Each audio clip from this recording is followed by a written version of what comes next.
Entonces fíjese usted que ese hidrógeno, ¿cierto? Vamos a ver ahorita cómo es la estructura molecular que hace que esta molécula sea tetraédrica, ¿cierto? Lógicamente, entonces vemos acá que el hecho de que se una ese oxígeno con dos hidrógenos va a hacer que la molécula tenga cargas positivas, la representamos aquí con verde, y cargas negativas. ¿Listo? Muy bien. ¿Ves? Como lo que nos dice ahí en el texto, básicamente ese hidrógeno va a compartir ese electrón con el átomo, dos electrones, cada uno correspondiente del hidrógeno lo va a compartir con el oxígeno. Voy a separar aquí a ver si hay otro sentido la invitación. Bien. Entonces, ¿recuerdan cómo es que colocamos la configuración de los elementos, de los orbitales? Recuerden, vieron eso en el cursito de introducción, ¿cierto? Bueno, pero no sé si no se acordaban, yo por eso les traje esto. Recuerden que vimos entonces, miremos cómo es la configuración de esos orbitales. Entonces miremos para el oxígeno, recordemos que los orbitales son S, P, etc. Aquí vamos a revisar básicamente el S, ¿cierto?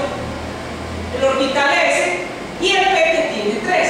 Entonces aquí los spins se distribuyen de manera homogénea. Y además de eso, entonces vamos a hacer que, esa molécula, esa configuración, esa unión del oxígeno con el hidrógeno va a hacer que tenga una configuración, ya lo vamos a entender más clarito, una configuración sp3. Y eso es lo que hace que haya un ángulo de 109 grados. Y eso es lo que le va a dar esas características, esas propiedades que vamos a ver más adelante. Miremos acá, recordemos lo de los orbitales, ¿se acuerdan? Los orbitales de hibridización. Entonces, cuando tenemos un orbital S que se une a un P, ¿cierto? Entonces, miren lo que va a suceder. Aquí tenemos tenemos una unión de un orbital S con un P, ¿sí? Bien. Recordemos los dos, ¿cierto? Acuérdense que los P tienen el X, el Y y el Z, ¿cierto? Entonces, al unirse, al haber un híbrido entre el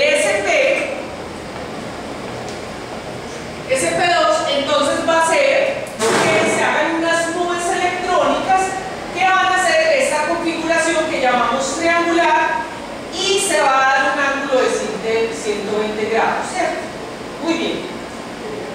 Para la que nos interesa a nosotros de lo que estamos viendo es la configuración SP3, ¿sí? Que es entonces la unión del orbital o híbrido,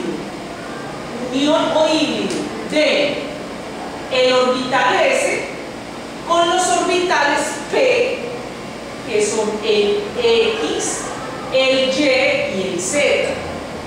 Si nosotros unimos esto, él nos va a dar una configuración tetraédrica. Entonces, el ángulo que hay entre esto es de 100.9. Por eso decimos que el agua tiene una configuración electrónica SP3, lo que le da una conformación a la molécula tridimensionalmente hablando de tetraédrico. Mírenlo aquí, ¿cierto? Aquí tenemos el resumen de eso, se los puse para que lo recordaran. Mírenlo acá, tetraédrico, ¿cierto?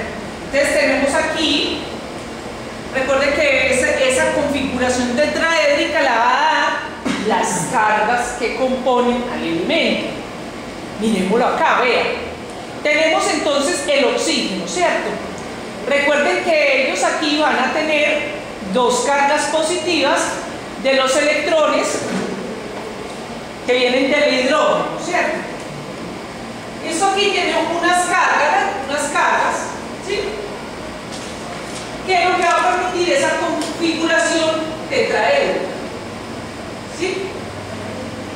Entonces, fíjense, aquí podemos ver cómo en esa estructura molecular, ¿cierto? Dependiendo el estado del agua, ¿cierto? Ese ángulo puede ampliarse o cerrarse. Por eso el agua en congelación tiene una mayor espacio. Cuando usted coloca un vaso de agua en la nevera, ¿cierto? En un vaso de vidrio, y coloca el hielo, ¿qué pasa? Se revienta. ¿Por qué? Porque los ángulos se ampliaron, revientan el vidrio. Bien. Entonces diremos que esta molécula, ¿cierto? Esa unión de ese oxígeno y de ese hidrógeno va a permitir que haya una parte de la molécula es cargada positivamente